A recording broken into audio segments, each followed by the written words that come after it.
آپ ان کو ان کے لباس سے پہچان لیں گے۔ مگر پھر وہی بات، اگر آپ کی پہچان آپ کے ظاہری حلیے میں ہے تو آپ مشکل کا شکار ہیں، کیونکہ آپ جانتے ہیں کہ ظاہری صورت بدلتی ہے، ہم ویسے نہیں دکھتے جیسے ہم تھے، اور یہ زندگی کی تلخ حقیقت ہے۔ بالوں کا رنگ تبدیل ہو جاتا ہے، بال جھڑ جاتے ہیں۔ دراصل یہ انکشاف ہوا ہے، بال جھڑتے نہیں بلکہ ناک اور کانوں میں اگنے لگتے ہیں۔ آپ نے غالباً یہ دیکھا ہی ہوگا، میں نے کچھ روز پہلے کہیں پڑھا کہ اگر آپ کے بال سر کے سامنے والے حصے سے جھڑ گئے تو اس کا مطلب ہے کہ آپ مفکر ہیں، اگر آپ سر کے اوپر والے حصے سے گنجے ہیں تو مطلب آپ ذہین ہیں، اور اگر بالکل ہی گنجے ہیں تو اس کا مطلب ہے آپ بس یوں ہی خود کو ذہین سمجھتے ہیں۔ پتہ نہیں یہ سچ ہے بھی یا نہیں، مگر بات یہ ہے کہ اگر ہماری پہچان ان چیزوں سے ہے تو ہم مشکل میں ہیں، کیونکہ چیزیں بدل جاتی ہیں اور ہمارا ان پر کوئی اختیار نہیں۔ اب افسوس کہ کچھ لوگ اپنے برتاؤ میں اپنی پہچان ڈھونڈتے ہیں۔ میں نے یہاں افسوس کا لفظ اس لیے استعمال کیا ہے کیونکہ آج کل یہاں بہت سے نفسیاتی خطابات استعمال کیے جاتے ہیں جن میں انسان کی پہچان اس کے رویے سے جوڑ دی جاتی ہے۔ میں جو بات کہہ رہا ہوں آپ سمجھ رہے ہیں نا؟ آپ جانتے ہیں میرا کیا مطلب ہے؟ مثال کے طور پر جس شخص کو شراب پینے کی بیماری ہے، ہم اس کو یہ نہیں کہتے کہ اس کو پینے کی بیماری ہے، ہم اسے شرابی کہتے ہیں۔ یہ ایک خطاب ہے جو ہم اس کو دیتے ہیں، اور پھر وہ اسی کے ساتھ اپنی زندگی گزارتے چلے جاتے ہیں یہ کہتے ہوئے کہ میں شرابی ہوں، میں شرابی ہوں۔ وہ اس کو ایک نشانی کے طور پر پہن لیتے اور اسی کے گرد اپنی پوری زندگی گزار دیتے ہیں کہ میں یہی ہوں، اور اس میں تبدیلی کی کوئی امید نہیں کہ وہ کچھ بہتر ہو سکتے ہیں، وہ کچھ قابو پا سکتے ہیں، بس ان کے لیے تبدیلی کی کوئی امید نہیں ہے۔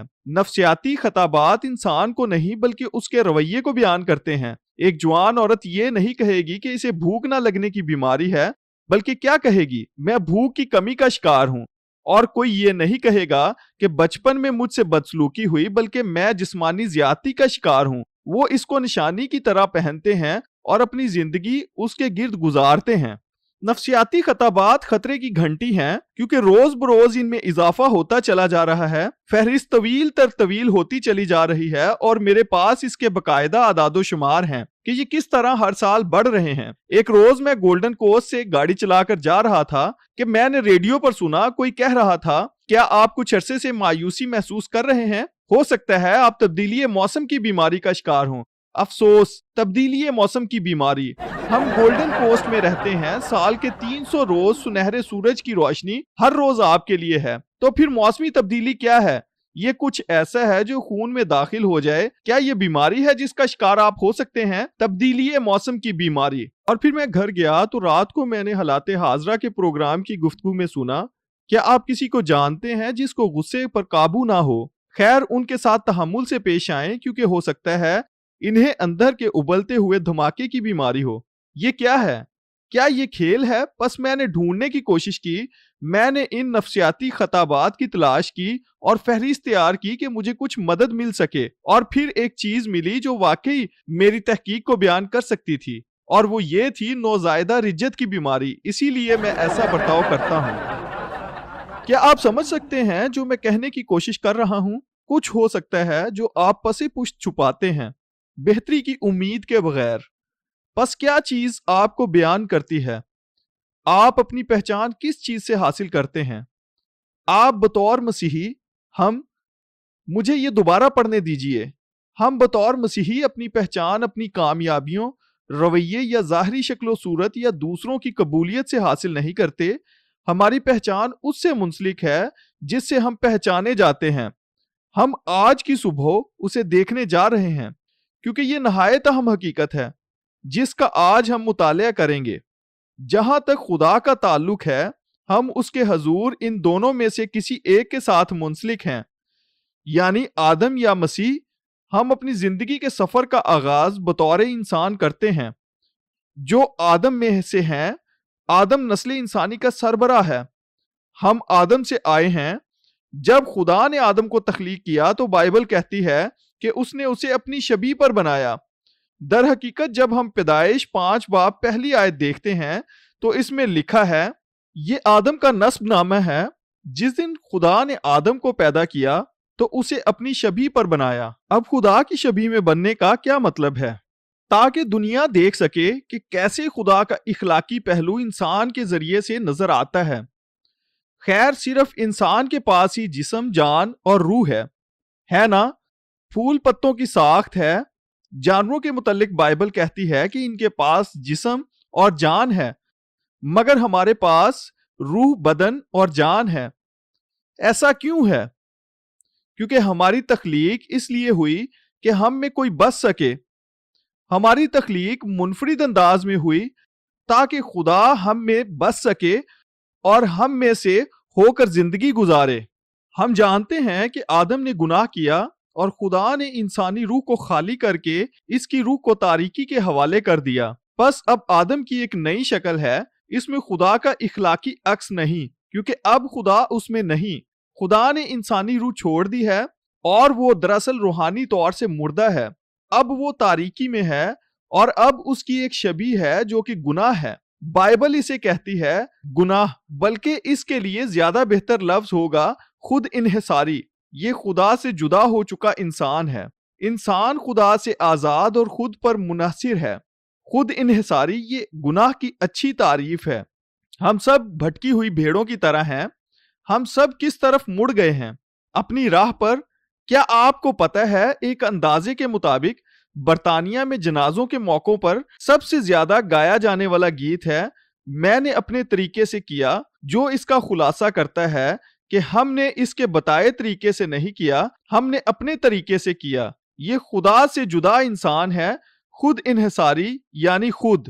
اگر انگریزی لفظ سیلف یعنی خود کو الٹا لکھا جائے اور اس کے آخر میں حرف ایچ لگا دیا جائے تو جو لفظ بنتا ہے اس کا مطلب ہے جسم یا بدن۔ جسم یا بدن خدا سے جدا ہوا انسان ہے۔ پس ہم پڑھتے ہیں اور آدم 130 برس کا تھا جب اس کی صورت و شبیہ کا ایک بیٹا اس کے ہاں پیدا ہوا اور اس نے اس کا نام سیت رکھا۔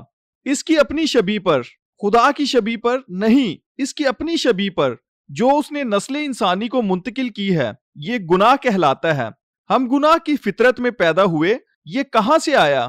کیونکہ ہم آدم میں تھے، ہم آدم ہی سے آگے آئے ہیں اور بس اس طرح ہم نے اپنے سفر کا آغاز کیا تھا۔ مگر پھر بے شک وہ خوبصورت وقت آیا جب ہم نے مسیح یسوع کی خوشخبری کے متعلق سنا اور ہم ایمان لائے، اور جس طرح ہم نے اپنے گزشتہ سیشن میں ذکر کیا تھا کہ اس نے صلیب پر جان دی تاکہ ہمارے تمام گناہوں کے لیے عدالت برداشت کرے اور ہم اس پر ایمان لانے سے اس کی راست بازی حاصل کریں۔ پس بائبل کہتی ہے کہ جب ہم مسیح پر ایمان لاتے ہیں تو ایک زبردست چیز ہوتی ہے، اور وہ یہ ہے ہم مسیح میں بپتسمہ پاتے ہیں۔ ہم اس میں بپتسمہ پاتے ہیں، ہم اس کے ساتھ ایک ہو جاتے ہیں۔ اب بہت سے لوگ یہ تو جانتے ہیں کہ مسیح ان کے لیے ہوا، مگر یہ نہیں جانتے کہ ہم بھی اس کے ساتھ مر گئے۔ یہ ایک اہم سچ ہے۔ یہ پولوس کی تعلیمات کا مرکزی حصہ ہے کہ جب ہم مسیح میں بپتسمہ پاتے ہیں تو ہم اپنی پرانی پہچان کے ساتھ مر جاتے ہیں، یعنی جو پہچان ہماری آدم میں تھی، ہم یسوع کے ساتھ صلیب پر مر گئے، اس کے ساتھ دفن ہوئے اور ہم نئی مخلوق کی طرح زندہ کیے گئے۔ ہم دوبارہ پیدا ہوئے، روح سے پیدا ہوئے۔ اب ہم میں اس کی زندگی ہے۔ لفظ زندگی، یہ لفظ زوئی جس کا مطلب ہے زندگی کا وہ معیار ہونا جو کہ اس زندگی کے دینے والے کا ہے۔ پس ہم میں اس کی زندگی ہے اور ہم اس کی الہی ذات کے حصہ دار ہیں۔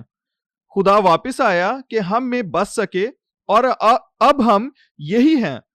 ہم وہ لوگ ہیں جو مسیح میں ہیں۔ اسی لیے میں گزشتہ سیشن میں کہہ رہا تھا کہ پولوس دیوانہ وار اس فکرے کو دہراتا ہے، مسیح میں، جس میں، اس میں، کیونکہ وہ چاہتا ہے کہ ہم جانیں کہ اب ہم یہی ہیں۔ اور سچ کو سمجھنا روحانی صحت کے لیے انتہائی اہم ہے۔ کیوں؟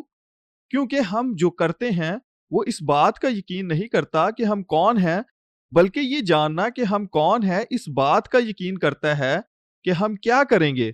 پس ہر چیز پہچان میں سے نکلتی ہے۔ میں نے ولیم نامی شخص کے متعلق پڑھا، مگر لوگ نہیں جانتے تھے کہ اس کا اصل نام کیا تھا، کیونکہ انہوں نے اسے ہونولولو کے ساحل پر پایا۔ وہ ریت میں اوندھے منہ پڑا تھا۔ وہ بے ہوش ہو گیا۔ جب ہوش میں آیا تو پتہ چلا کہ اسے بھولنے کی بیماری تھی۔ وہ نہیں جانتا تھا کہ وہ کون ہے۔ وہ نہیں جانتا تھا کہ وہ شادی شدہ ہے یا نہیں، وہ ایک شوہر ہو سکتا تھا، وہ نہیں جانتا تھا کہ اس کے بچے ہیں یا نہیں، پس وہ باپ بھی ہو سکتا تھا، وہ وہاں نہیں رہ سکتا تھا۔ اور حقیقت یہ ہے کہ اگر آپ نہیں جانتے کہ آپ کون ہیں تو آپ وہ شخص نہیں ہو سکتے۔ غرض پہچان ہماری روحانی صحت کے لیے اشد ضروری ہے۔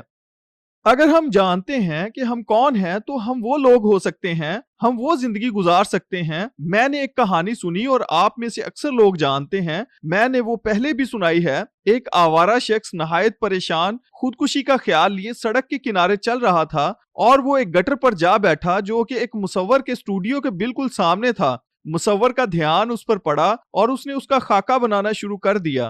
جب وقت آیا اس کے چہرے کے خدوخال بنانے کا تو اس نے پریشان اور غمزدہ خدوخال کی جگہ ایسے خدوخال بنائے جو کہ ایسے شخص کے ہوں جس کے پاس زندگی کا کوئی مقصد ہو، امید ہو اور خوشحالی کے مواقع ہوں۔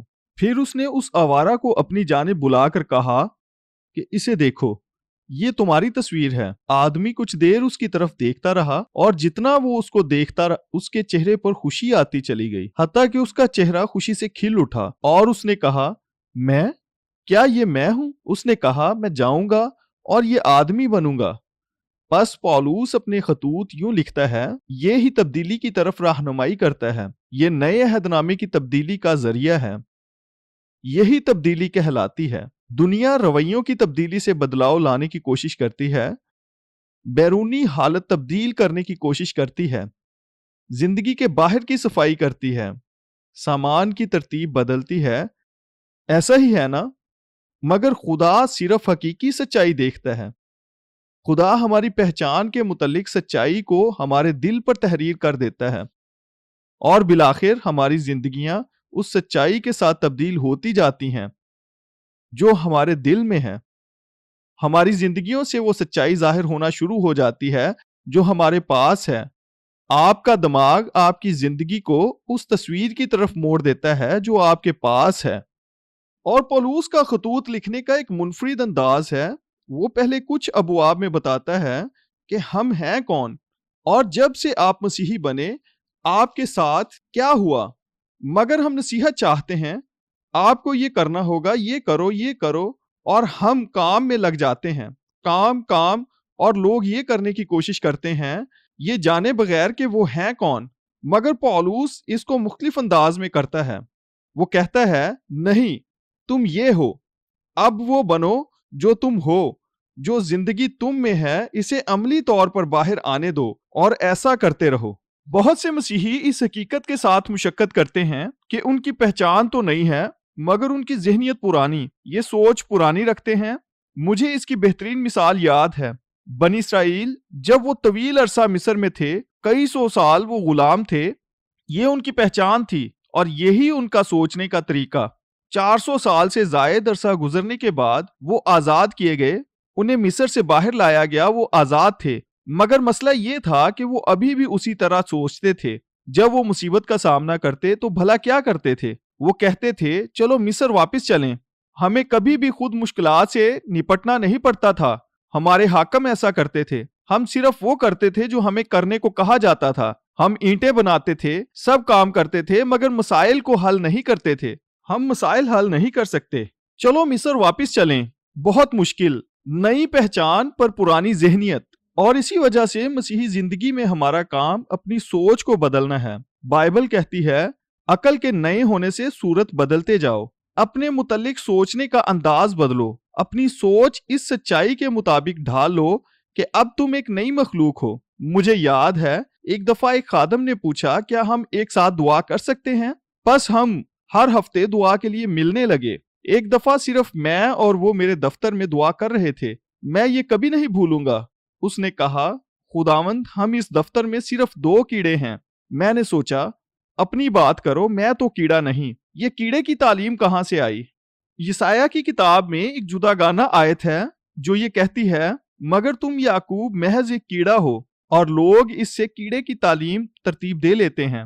ہم یہ ہیں، ہم کیڑے ہیں۔ خیر، اگر تم کیڑے ہو تو تم کیا کرنے والے ہو؟ تم اس مٹی میں لوٹ پوٹ ہو، کیڑے یہی کرتے ہیں نا؟ جب پولوس نے کرنتھیوں کو لکھا اور انہیں کچھ رکاوٹوں کا سامنا ہوا،